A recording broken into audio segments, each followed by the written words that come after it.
আসসালামু আলাইকুম রহমতুল্লাহ। মাদ্রাসার ছাত্রদের টিকটক দেখার পরে আসলে শিহরে উঠি। মাঝে মধ্যে মনে হয় পাবনা থেকে আমি পালায় আসলাম না তারা পালায় আসলো।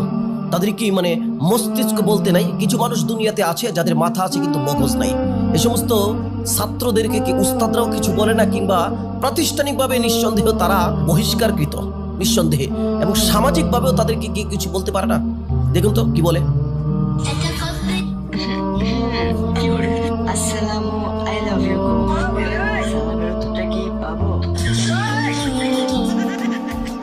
চিন্তা করছেন, সালামকে বিকৃত করছে। সালাম ইসলামের একটি শিয়ার, ইসলামের সৌন্দর্য, সালামের সম্মান রয়েছে।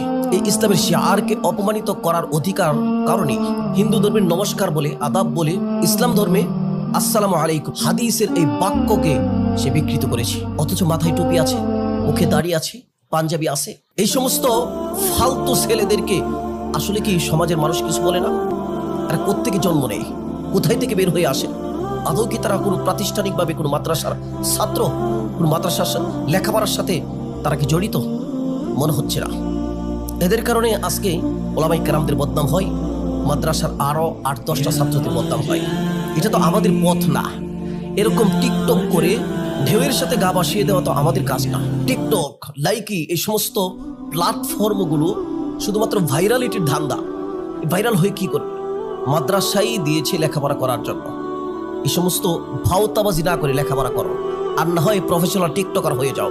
তোমার কোনো অধিকার নাই মাদ্রাসার লেবাস পরে, টুপি পাঞ্জাবি নবীর সুন্নত পরে এই সমস্ত ফালতু কাজ করা।